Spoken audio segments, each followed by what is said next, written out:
Welcome to our 2016 sexual harassment training for the year. We want to get started and go over a few things that we've been over before, but to try to keep it refreshed and current in our minds and make sure that we don't do anything that could intentionally cause somebody to feel like they're harassed at work. Try to review how we can try to keep that line on the straight and narrow, and make sure that if we do witness this, that we try to help correct the situation before it gets out of hand. As you can see on the screen right now, it got a little out of hand with these snowmen, and the one lady is very, very harassed about how they were making babies in front of her. So even the littlest things, some people can be offended by, and we'll learn that it's not about what was meant or how it was intended, but how somebody received that comment or that action that really is the important part.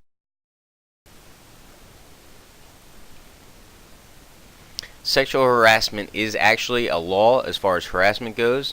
It's part of the Title VII of the Civil Rights Act of 1964. Though it was brought about before this is one of the more current versions of it. And just like other legislation, it has to be reenacted over years.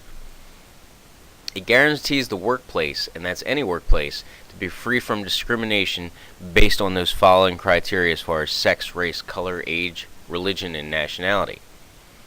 It also means that you cannot do anything besides to those specific groups that would cause somebody to feel harassed or have a hostile work environment. The EEOC, those are the folks that would do the investigations, put out a lot of the literature and training aspects of harassment and sexual harassment in the workplace, and they define it as an unwelcome sexual advances, request for sexual favors, and or other verbal or physical conducts of a sexual nature. Now, the key word in here is that unwelcome. A person might have given some type of, whether it be a comment, a picture, or other things that might be considered sexual harassment, but somebody might not take it as that. It's unwelcome. Now, even with that being said, unwelcome versus welcome is a key part of this. It's not just the two people that were involved with this. It's not one person saying, hey, you want to go out with me, or hey, you have a nice body, or something like that, and the person not minding they're saying it. It's also anybody else around that is witnessing it. So we have to be aware of who is around us when we talk. Not really anything new, just like Mom used to say, if you don't have something nice, don't say it at all, or watching what you say before it comes out of your mouth. Another one of those rules of thumb we say is if you can't say it in front of your mother or your sister or a family member, then you shouldn't be saying it at all, because we all should have respect for our mothers. If we couldn't say it and feel good about saying it in front of them, we probably shouldn't say it at all. And honestly, if we really think about it, we know what we should say or shouldn't say in public. It's not quid pro quo. An often phrase that we hear often in sexual harassment. It's Latin for this, for that. What does that mean? Hey, you sleep with me, I'll get your promotion. You do this favor for me, and we'll make sure you get that day off you wanted. We're going to have a video later on that we're going to talk about that you'll have a link to, that you'll be able to see an example of that. The one I usually like to show is the one from Godzilla, where the girl has been an intern for years, and she finally has a chance for a promotion. She asked her boss, oh, hey, how did it go? Do I have a shot at this? And he wants to have discussions with her over dinner. Married man, kind of hitting on her at this point, kind of lays it on like, hey, well, let's have dinner at your place and we'll discuss it. And she's like, you're married, I don't think that's a good idea. Well, you know what, that's your choice, if you want to have that promotion or not, and kind of lays it on there like, you come over and have dinner with me, and probably some other things are going to go on, or yeah, I'm not going to put in a good word for you, and we'll make sure you don't get that job. Again, offering a benefit to somebody, a subordinate or otherwise, in exchange for a sexual favor or something else. And it can be a positive or a negative. It could be a positive, yes, you'll get that promotion, or it could be a negative, nope, you're not getting that day off, nope, you're not getting that corner office. So it can be positive or negative. The video there, like I said, I have a video clip at the end. Click on that, and it gives you another example of a type of quid pro quo harassment. Now, what are legitimate harassment complaints? Let's face it. People out there like to get money. They like to sue. They like to complain. If they have a personality issue with you, they like to go off and you did this and you were a terrible person. But what is a legitimate harassment complaint? What could be considered that? So we A, know what not to do, but B, we know, if there's any issues that, yeah, this sounds like it's fishy, like it's somebody headhunting somebody or it's a personality conflict versus a harassment complaint. Any type of physical assault or physical contact could be considered harassment. An inappropriate hand touch in a certain way. Groping someone. Any type of physical contact, just one of those, could be considered a legitimate harassment complaint. Frequent or intense behaviors that cause a hostile environment. What is a hostile environment? You're creating an environment where somebody does not want to come to work or doesn't want to go somewhere based upon they're fearful or they're getting so anxious and stressed out that when they come to work, they're going to have to deal with this. And it actually gets to the point where it makes them sick, it bothers them, and they don't feel comfortable coming to work anymore. Causing someone to feel that way could be causing someone to be creating that hostile work environment. Picking on somebody all the time, giving them a hard time, not letting up on them. Now let's face it, we're in the emergency services. We do like to bust chops, but we also have to recognize there's a line. If we go past that line or somebody says, yo, you're bothering me, and we continue to do that, A, it's wrong, and B, it could be considered creating that hostile work environment. We are guaranteed, again, by Title VII, to have a workplace free from harassment. So if we are being harassed, people can be held legally responsible for that. We need to understand the world we're living in today. Some people like certain things, some people don't like certain things, and we have to be PC to a point with them. We cannot just go in and, somebody doesn't like to be cursed at or doesn't like cursing, and you start dropping the F-bomb every other word. That's causing for them a hostile work environment. That bothers them. If they say, hey, listen, you need to stop that, we need to pay attention and we actually need to abide by that and stop. Anytime somebody tells you that, hey, this is bothering me, you need to stop, we need to remember that. Because, again, that's our warning. That's the, hey, this is bothering me. You know about it now. You need to stop. We have to be aware of that because, let's face it, our world is changing. We're getting new generations in. And not saying that they're bad, but we're also getting people that are, A, looking for money or ways to get money, and an easy lawsuit could be that. We also need to understand that people don't have necessarily the thicker skin that some people had back in the day, and they just let stuff bounce off of them. You also could be getting somebody on a bad day, so that little extra stress and anguish could push them over the edge and bother them.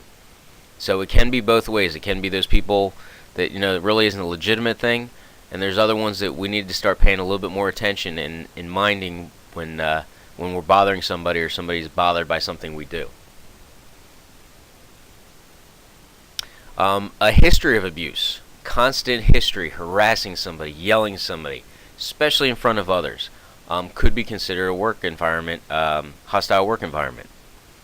Stuff that's offensive or that person finds offensive. Again, it's not what's meant by the person, quote unquote, harassing them, even if they don't think they're harassing them. It's what the person is interpreting that as, or what they feel that as.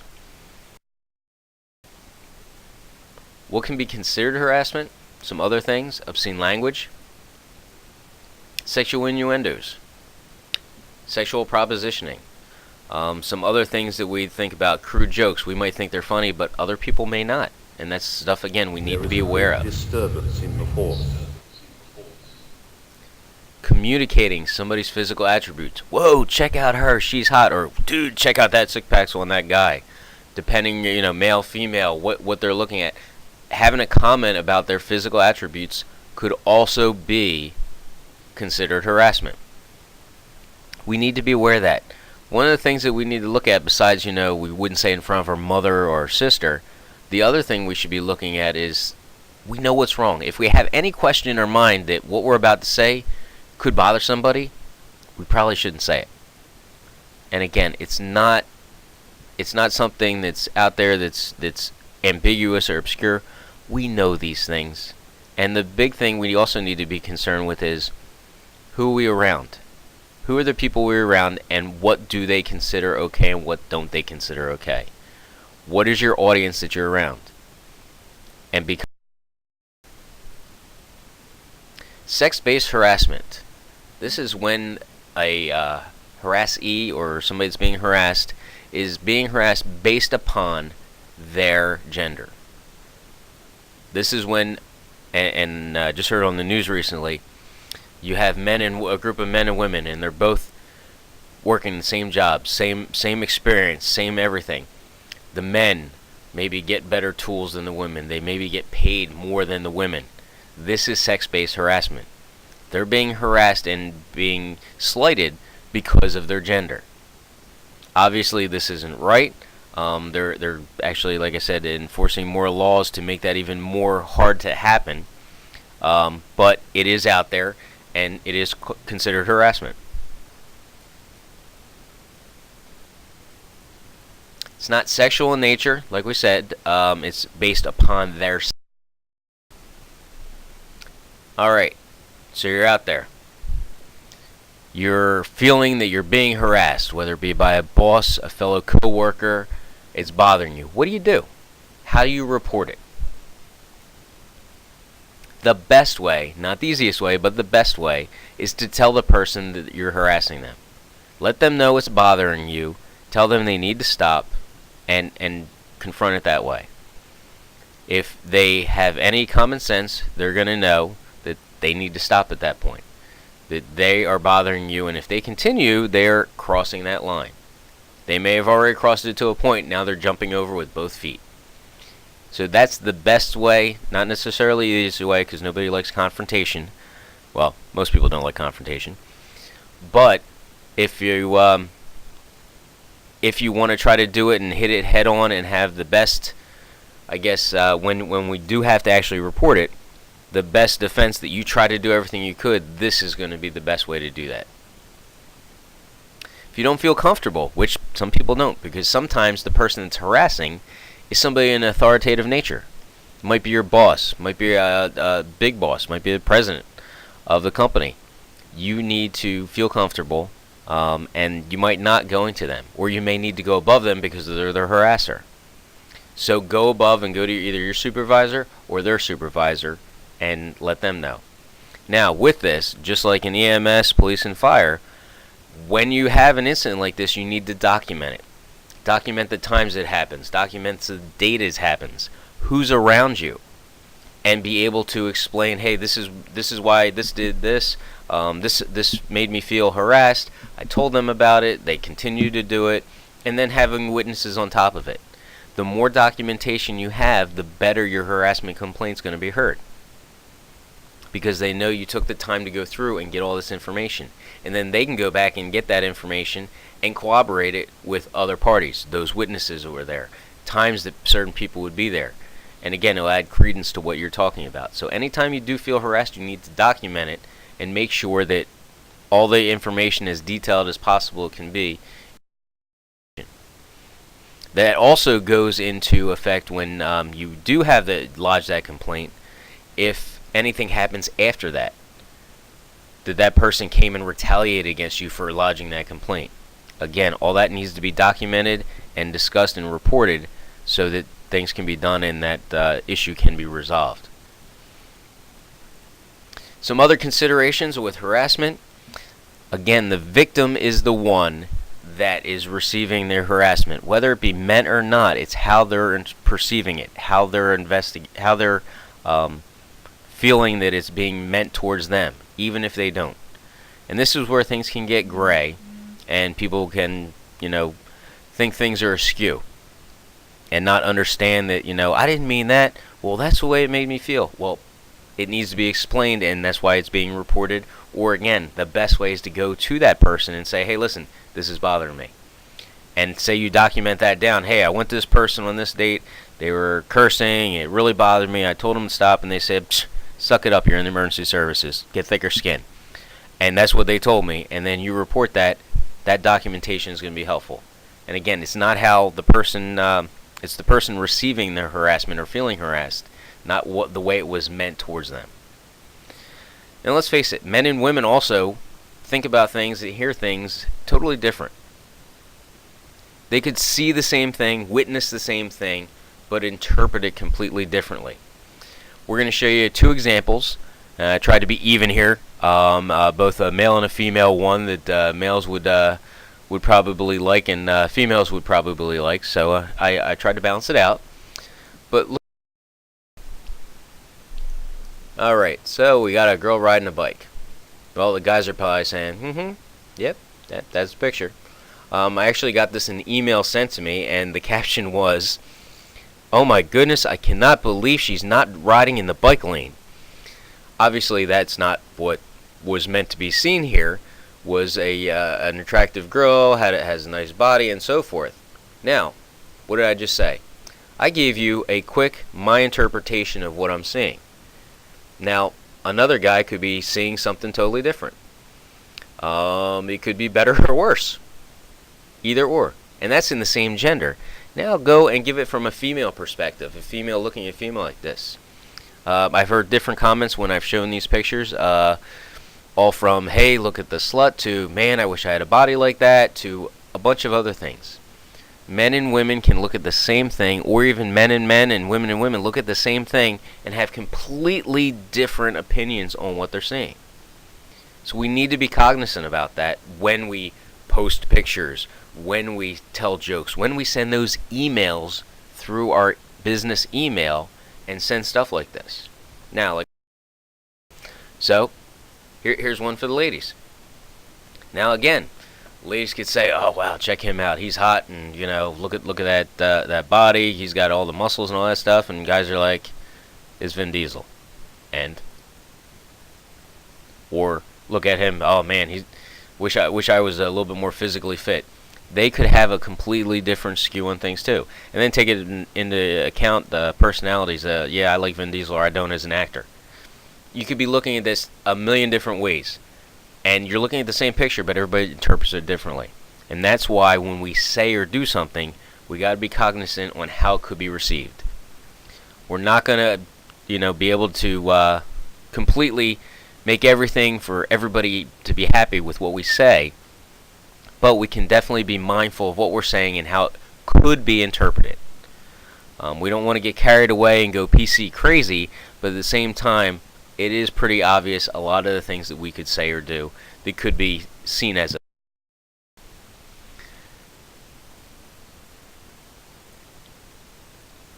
Be aware of how your comments may be perceived by others. Again, try to use common sense. I know it's not always common anymore with some people, but if we really think about what we say before we say it, we know what we should be saying and what we shouldn't be saying. Remember, others in the public can hear what we're saying. Even if I'm having a conversation pointing at a certain person, we're talking with each other, others can overhear it. They can be offended. This has happened in our town. We need to be cognizant of this and make sure if we're going to be talking about something that, we wouldn't want to be on the 6 o'clock news, we probably should have the conversation in private and make sure the public isn't aware of what we're. Any questions? Hopefully there is none. We'll have a few questions for you to quiz at the end, and we'll make sure that after that you guys get done with that. We have the 3 components here, and we'll be good to go. All right.